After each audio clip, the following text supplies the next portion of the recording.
Okay, so a lot of progress. Some stuff not quite working yet, some stuff working perfectly. First of all, suspension.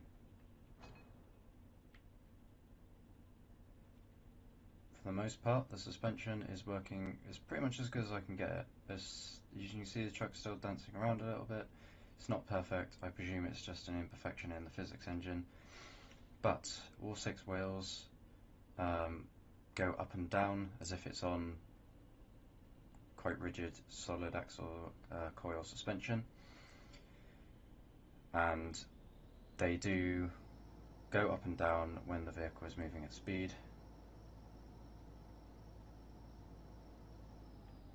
Probably shouldn't be throwing the truck around quite so much for demonstration purposes, but just get off a hill here and let the suspension decompress. There we go. All 6 wheels work nicely. Steering, I've added not a power differential but a steering differential, so the wheel on the outside of the turn always turns 23% less than the wheel on the outside of the turn. So it's basically whatever steering value it's given is multiplied by 0.67. That means the wheel on the outside of the turn isn't being dragged so much as it is actually following the turn. Obviously on surfaces like this you can see there's visibly some glitching, but it doesn't seem to actually affect the vehicle's behaviour.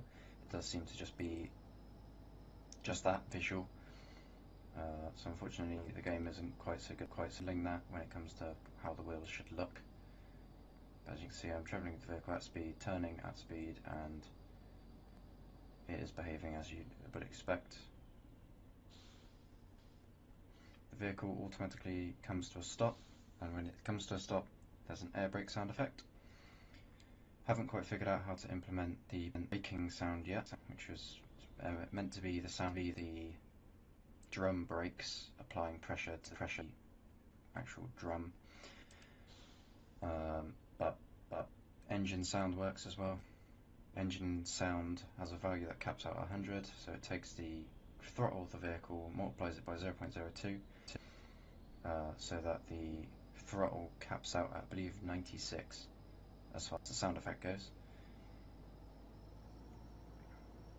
So whenever you apply any pressure, any change in pressure to the right stick, the vehicle changes its sound accordingly. And obviously the vehicle speed interpolates to the new value, so if you just let off the controller, the vehicle doesn't just immediately slow down, it takes some time.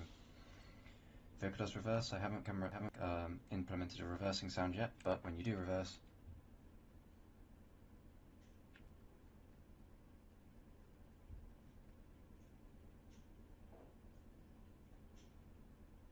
the vehicle behaves pretty nicely, and it will eventually actually have, like I said before, a reversing sound.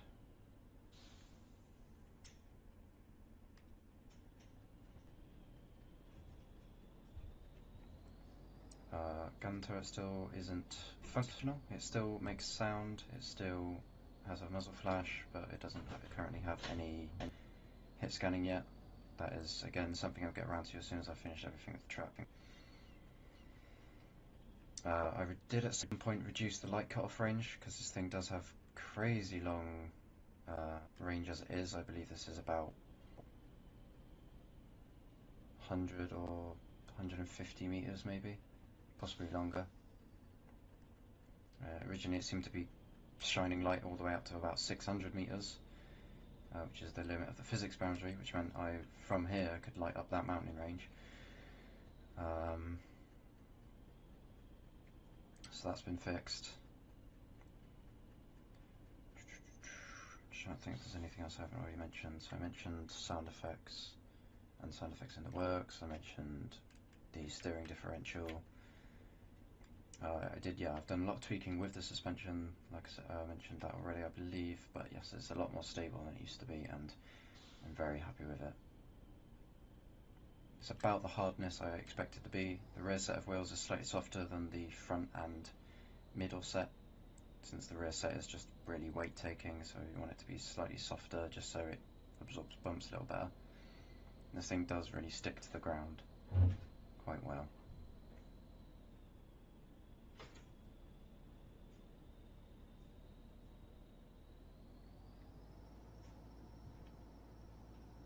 So things left to implement is the horn. I have to implement, again, the reversing sound, ground effects, so effect of the wheels kicking up dust and dirt and mud.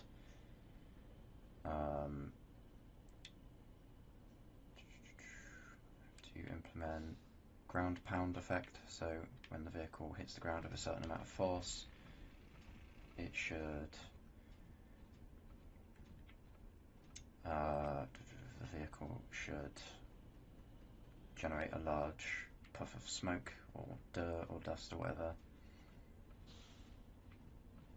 And then I'll add maybe some cargo in the back of the truck. Not sure if I'm gonna...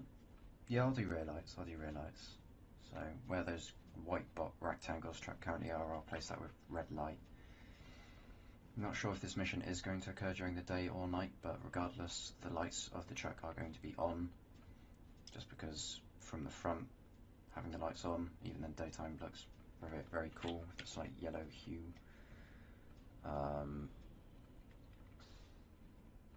Don't know if it is worth spending the time to put the rider in the seat. From what I understand, it's quite a complicated process, quite convoluted in order to manipulate the rider. So it might not be worth it. I've got an animated NPC in the cabin at the moment. And considering in this mission you're not playing as the rider, this is, assuming I go with the story that I've got in my head at the moment, you are not going to be the rider, so it wouldn't really matter what the character looks like, as long as they look like what they look like now, I guess. I believe the character I've chosen as a cameraman, so he's got sort of a vest on that looks a bit like a tactical vest, but he is wearing a white shirt and a white cap. He's holding a wheel and he's looking around, so I figure that's fairly appropriate. But I don't believe there's anything else for me to mention. I will just quickly take the game back into editing, show off what I've done. So steering has gotten a bit more complicated. Basically now when these variable data sources take the value from the controller after it's been processed through these two calculations here, these filters then make a decision whether to set the value of the steering to 1:1 or to 0.67. This equation then takes that value that is given and applies that to the steering. So the steering setup, so essentially it's fixed. So if this tells the steering to turn to, say, 30 degrees, the minimum and maximum turn angle is set to 30 degrees, meaning that the wheel cannot deviate from that, which means that the amount of power used to make the wheel turn does not really matter, because the wheel can't not turn, because its minimum and maximum is being set to that new value. This is the code at the moment that isn't doing anything. This is, sorry, programming. This is essentially what it's meant to be doing, is playing a sound effect when the player is both holding brake and accelerate at the same time and their value is greater than 0. It's meant to play a sound effect down here, metal object dragged, but unfortunately at the moment I cannot get to work, so that is being put on hold. This here is the code for the air brakes, so programming for the air brakes. So essentially whenever their velocity reaches 0, it plays a sound effect, turns itself off, and then whenever the player's velocity is not 0, that is turned back on again. Relatively simple system, works very well. What was the other system I set up? Cover the differential. Suspension was just a case of messing with the settings and moving some of the pivot points. So the rear wheels, their pivot point is actually where the front axle is over here, and the front axle, its pivot point is actually near the centre of gravity here. I don't know why, but moving the centre of gravity actually changes the softness of the suspension without causing the suspension to bottom out. If you change the suspension settings so the suspension isn't so hard, the suspension will bottom out and it won't recover. Whereas just changing the centre of gravity of the suspension seems to work wonders, so that is what I've gone with. Right, so I believe... Oh yeah, so the sound. So I edited the sound. I don't think that in the last video it had any sound whatsoever, but essentially when the vehicle has throttle applied, this maxes out about 3,600, which is why before it reaches the vehicle, I believe it gets trimmed down to a smaller value. No, it's getting multiplied up to 3,600 because otherwise it's not enough to actually drive the vehicle at any speed. If that's 3,600 RPM, I believe. Essentially what this is doing is whenever the player presses... So the braking, whenever the player presses brake, it disables the throttle, enables calculation that essentially tries to slow the vehicle down to 0 as quickly as possible. I believe that's what it's doing anyway. I'm pressing split signal.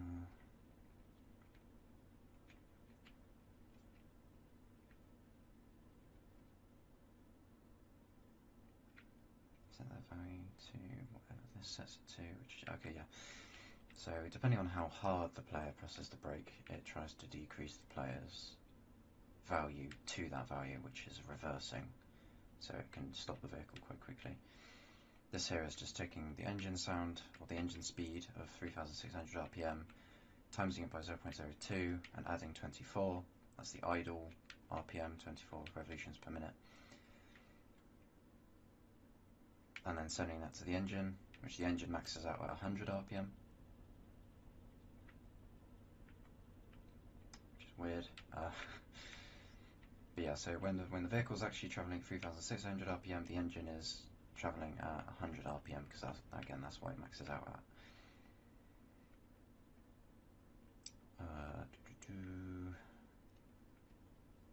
Right, went over steering, went over physics drives, went over engine.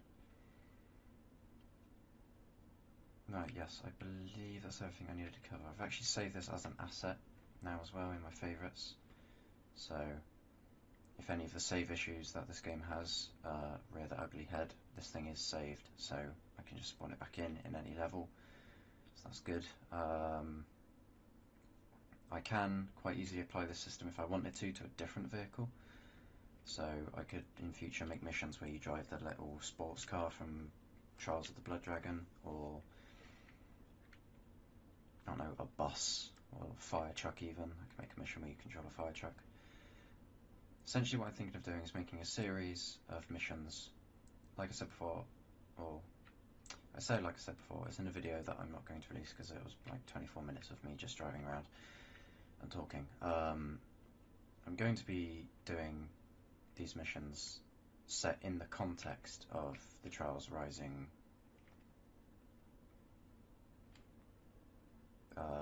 canon.